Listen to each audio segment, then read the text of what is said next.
Part 5. Lightness and Weight. 1. When Teresa unexpectedly came to visit Tomasz in Prague, he made love to her, as I pointed out in Part 1, that very day, or rather, that very hour, but suddenly thereafter she became feverish. As she lay in his bed and he stood over her, he had the irrepressible feeling that she was a child who had been put in a bulrush basket and sent downstream to him. The image of the abandoned child had consequently become dear to him, and he often reflected on the ancient myths in which it occurred. It was apparently with this in mind that he picked up a translation of Sophocles' Oedipus. The story of Oedipus is well known. Abandoned as an infant, he was taken to King Polybus, who raised him. One day, when he had grown into a youth, he came upon a dignitary riding along a mountain path. A quarrel arose, and Oedipus killed the dignitary. Later, he became the husband of Queen Jocasta and ruler of Thebes. Little did he know that the man he had killed in the mountains was his father, and the woman with whom he slept his mother. In the meantime, fate visited a plague on his subjects and tortured them with great pestilences. When Oedipus realized that he himself was the cause of their suffering, he put out his own eyes and wandered blind away from Thebes. 2. Anyone who thinks that the communist regimes of Central Europe are exclusively the work of criminals is overlooking a basic truth. The criminal regimes were made not by criminals, but by enthusiasts, convinced they had discovered the only road to paradise. They defended that road so valiantly that they were forced to execute many people. Later it became clear that there was no paradise, that the enthusiasts were therefore murderers. Then everyone took to shouting at the communists, "You're the ones responsible for our country's misfortunes." It had grown poor and desolate. For its loss of independence, it had fallen into the hands of the Russians, for its judicial murders. And the accused responded, "We didn't know. We were deceived. We were true believers. Deep in our hearts, we are innocent." In the end, the dispute narrowed down to a single question. Did they really not know, or were they merely making believe? Tomasz followed the dispute closely, as did his 10 million fellow Czechs, and was of the opinion that while there had definitely been communists who were not completely unaware of the atrocities, they could not have been ignorant of the horrors that had been perpetrated and were still being perpetrated in post-revolutionary Russia. It was probable that the majority of the communists had not in fact known of them. But he said to himself, whether they know or didn't know is not the main issue. The main issue is whether a man is innocent because he didn't know. Is a fool on the throne relieved of all responsibility merely because he is a fool? Let us concede that a Czech public prosecutor in the early 50s who called for the death of an innocent man was deceived by the Russian secret police and the government of his own country. But now that we all know the accusations to have been absurd and the executed to have been innocent, how can that self-same public prosecutor defend his purity of heart by beating himself on the chest and proclaiming, "My conscience is clear. I didn't know. I was a believer"? Isn't his "I didn't know I was a believer" at the very root of his irreparable guilt? It was in this connection that Tomasz recalled the tale of Oedipus. Oedipus did not know he was sleeping with his own mother, yet when he realized what had happened, he did not feel innocent. Unable to stand the sight of the misfortunes he had wrought by not knowing, he put out his eyes and wandered blind away from Thebes. When Tomasz heard communists shouting in defense of their inner purity, he said to himself, "As a result of your not knowing, this country has lost its freedom, lost it for centuries perhaps, and you shout that you feel no guilt? How can you stand the sight of what you've done? How is it you aren't horrified? Have you no eyes to see? If you had eyes, You would have put them out and wander away from Thebes. The analogy so pleased him that he often used it in conversation with friends, and his formulation grew increasingly precise and elegant. Like all intellectuals at the time, he had read a weekly newspaper published in 300,000 copies by the Union of Czech Writers. It was a paper that had achieved considerable autonomy within their regime and dealt with issues forbidden to others. Consequently, it was the writer's paper that raised the issue of who bore the burden of guilt for the judicial murders resulting from the political trials that marked the early years of communist power. Even the writer's paper merely repeated the same question: did they know or did they not? Because Tomasz found this question second rate, he sat down one day, wrote down his reflections on Oedipus, and sent them to the weekly. A month later he received an answer, an invitation to the editorial offices. The editor who greeted him was short but as straight as a ruler. He suggested that Tomasz change the word in one of the sentences, and soon the text made its appearance on the next to the last page in the letters to the editor section. Tomasz was far from overjoyed. They had considered it necessary to ask him to the editorial offices to approve a change in word order, but then, without asking him, shortened his text by so much that it was reduced to its basic thesis, making it too schematic and aggressive. He didn't like it anymore. All this happened in the spring of 1968. Alexander Dubček was in power, along with those communists who felt guilty and were willing to do something about their guilt. But the other communists, the ones who kept shouting how innocent they were afraid that the enraged nation would bring them to justice. They complained daily to the Russian ambassador, trying to drum up support. When Tomasz's letter appeared, they shouted, "See what things have come to? Now they're telling us publicly to put our eyes out." 2 or 3 months later, the Russians decided that free speech was inadmissible in their gubernia, and in a single night they occupied Tomasz's country with their army. 3. When Tomasz came back to Prague from Zurich, he took up in his hospital where he had left off. Then one day the chief surgeon called him in. "You do know as well as I do," he said, "that you're no writer or journalist or savior of the nation. You're a doctor and a scientist. I'd be very sad to lose you, and I'll do everything I can to keep you here. But you've got to retract that article you wrote about Oedipus. Is it terribly important to you?" "To tell you the truth," said Tomasz, recalling how they had amputated a good third of the text, "it couldn't be any less important." "You know what's at stake," said the chief surgeon. He knew all right. There were two things in the balance: his honor, which consisted in his refusing to retract what he had said, and what he had come to call the meaning of his life, his work in medicine and research. The chief surgeon went on. "The pressure to make public retractions of past statements, there's something medieval about it. What does it mean anyway, to retract what you've said? How can anyone state categorically that a thought he once had is no longer valid? In modern times, an idea can be refuted, yes, but not retracted. And since to retract an idea is impossible, merely verbal, formal sorcery, I see no reason why you shouldn't do as they wish. In a society run by terror, no statements whatsoever can be taken seriously. They're all forced, and it is the duty of every honest man to ignore them. Let me conclude by saying that it is in my interest and in your patient's interest that you stay on here with us."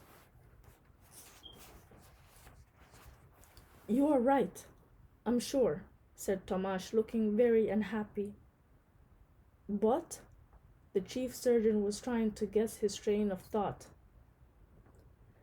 "I'm afraid I'd be ashamed." "Ashamed?" You mean to say you hold your colleagues in such high esteem that you care what they think? No, I don't hold them in high esteem, said Tomasz.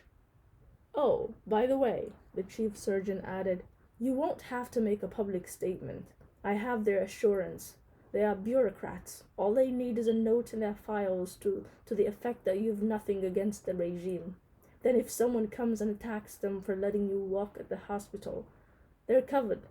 They've given me their word that anything you say will remain between you and them. They have no intention of publishing a word of it. Give me a week to think it over, said Tomasz, and there the matter rested. 4. Tomasz was considered the best surgeon in the hospital. Rumor had it that the chief surgeon, who was getting on towards retirement age, would soon ask him to take over. When that rumor was supplemented by the rumor that the authorities had requested a statement of self-criticism from him, no one doubted he would comply. That was the first thing that struck him. Although he had never given people cause to doubt his integrity, they were ready to bet on his dishonesty rather than on his virtue. The second thing that struck him was their reaction to the position they attributed to him. I might divide it into two basic types. The first type of reaction came from people who themselves, they or their intimates, had retracted something, who had themselves been forced to make public peace with the occupation regime or were prepared to do so, unwillingly of course. No one wanted to do it. These people began to smile a curious smile at him, a smile he had never seen before, the sheepish smile of secret conspiratorial consent.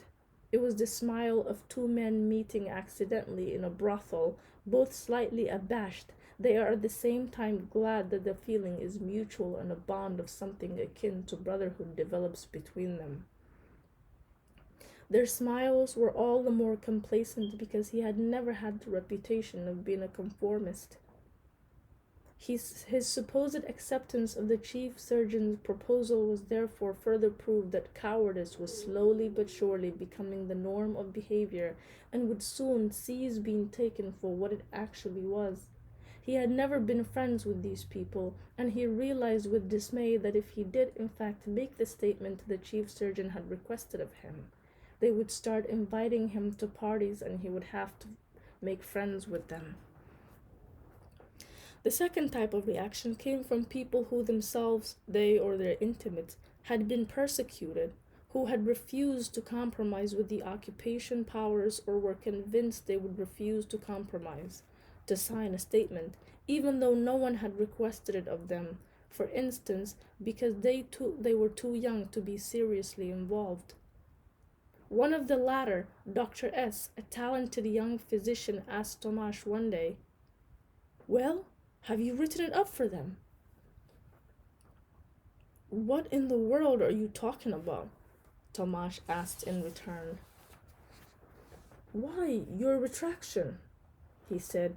There was no malice in his voice. He even smiled. One more smile from that thick herbal of smiles, the smile of smug moral superiority. "Tell me, what do you know about my retraction?" said Tomasz. "Have you read it?" "No," said S. "Then what are you babbling about?" Still smug, still smiling, S replied, "Look, we know how it goes. You incorporate it into a letter to the chief surgeon or to some minister or somebody, and he promises it won't leak out and humiliate the author. Isn't that right?" Tomasz shrugged his shoulders and let S go on. "But even after the statement is safely filed away, the author knows that it can be made public at any moment. So from then on, he doesn't open his mouth, never criticizes a thing, never makes the slightest protest. The first peep out of him and into print it goes, sullying his good name far and wide. On the whole, it's rather a nice method. One could imagine worse." Yes, it's a very nice method, said Tomasz. But would you mind telling me who gave you the idea that I'd agreed to go along with it? S shrugged his shoulders, but the smile did not disappear from his face. And suddenly Tomasz grasped a strange fact. Everyone was smiling at him. Everyone wanted him to write the retraction. It would make everyone happy. The people with the first type of reaction would be happy because by inflating cowardice, he would make their actions seem commonplace and thereby give them back their lost honor. The people with the second type of reaction, who had come to consider their honor a special privilege never to be yielded, nurtured a secret love for the cowards, for without them their courage would soon erode into a trivial, monotonous grind admired by no one.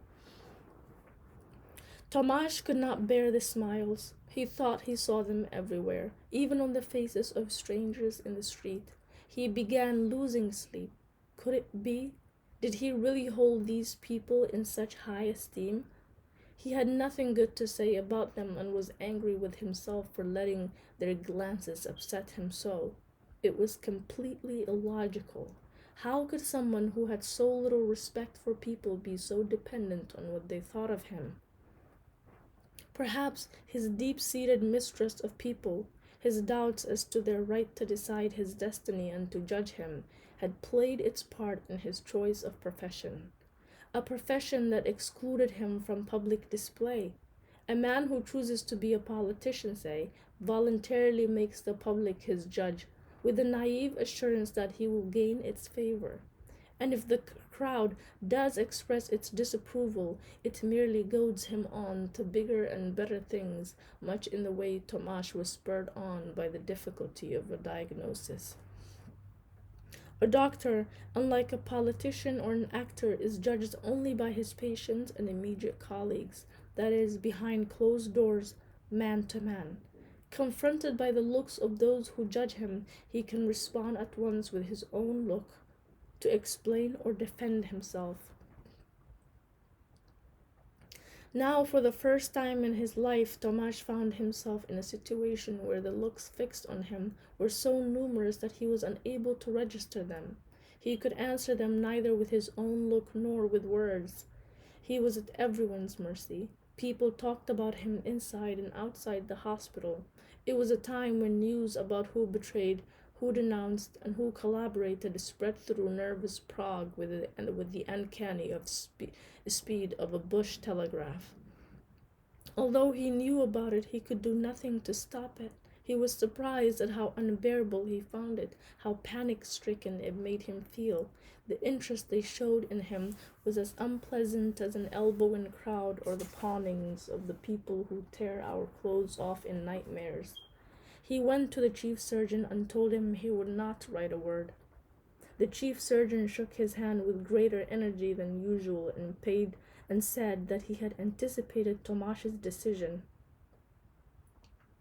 "Perhaps you can find a way to keep me on even without a statement," said Tomasz, trying to hint that a threat by all his colleagues to resign upon his dismissal would suffice.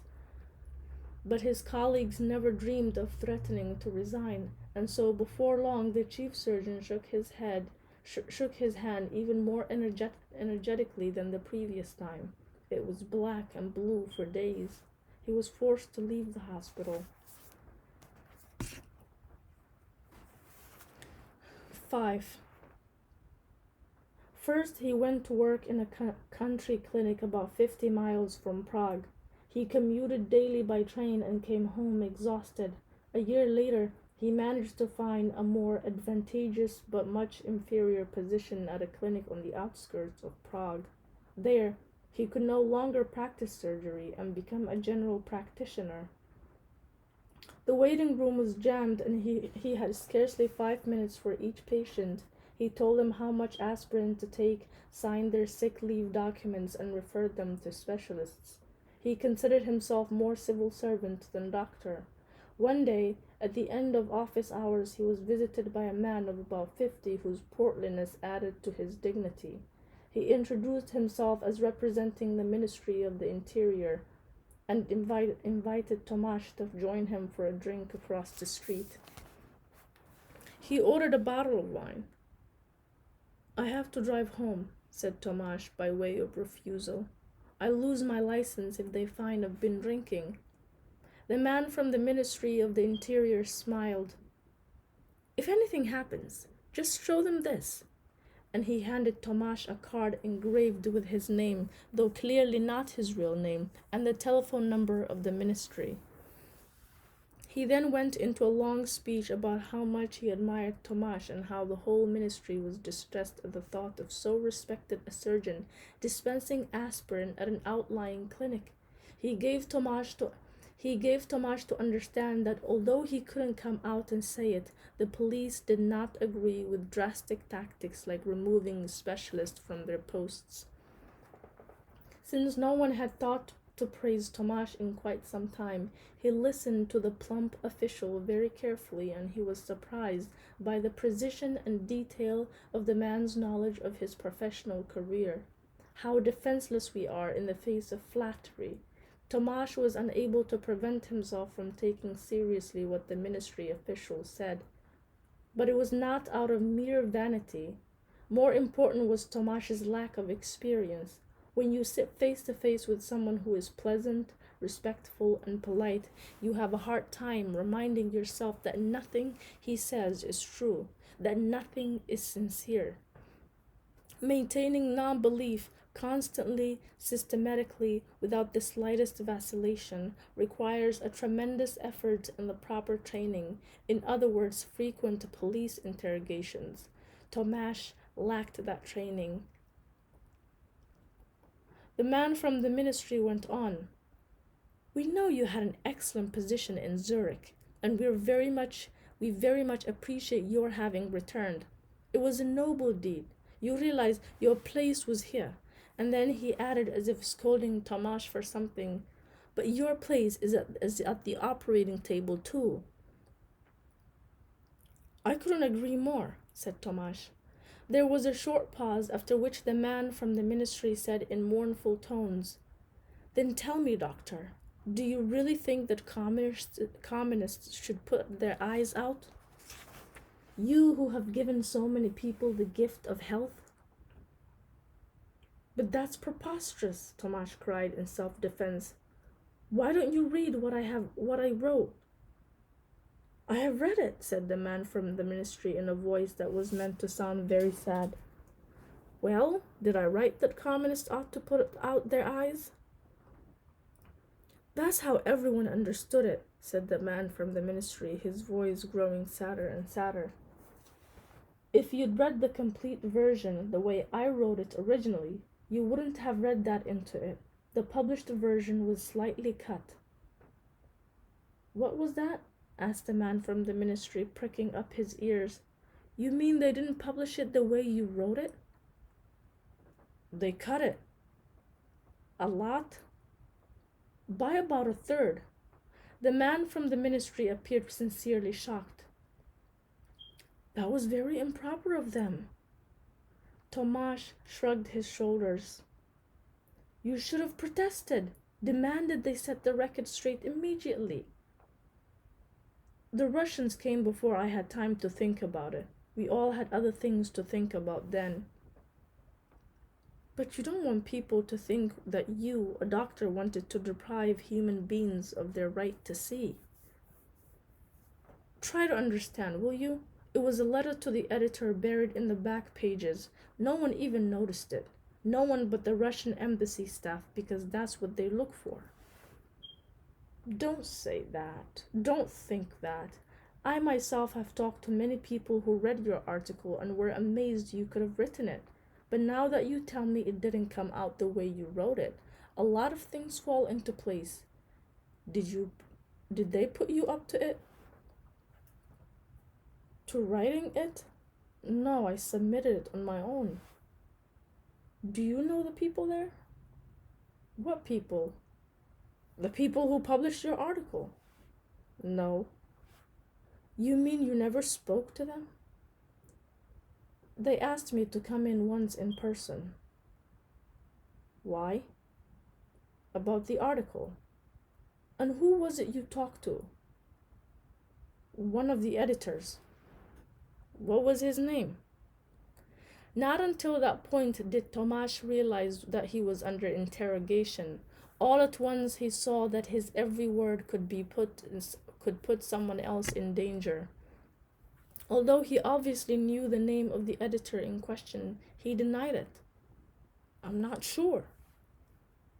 Now, said the man in a voice dripping with indignation over Tomasz's insincerity. You can't tell me he didn't introduce himself. It was a tragicomic fact that our proper upbringings has become an ally of the secret police. We do not know how to lie. The tell the truth imperative drummed into us by our mamas and papas functions so automatically that we feel ashamed of lying even to a secret policeman during an interrogation. It is simpler for us to argue with him or insult him, which makes no sense whatever, than to lie to his face, which is the only thing to do. When the man from the ministry accused him of insincerity, Tomasz nearly felt guilty. He had to surmount a moral barrier to be able to persevere in his lie. I suppose he did introduce himself, he said, but because his name didn't ring a bell, I immediately forgot it. What did he look like? The editor who had dealt with him was a short man with a light brown crew cut. Tomasz tried to choose a diametrically opposed characteristics.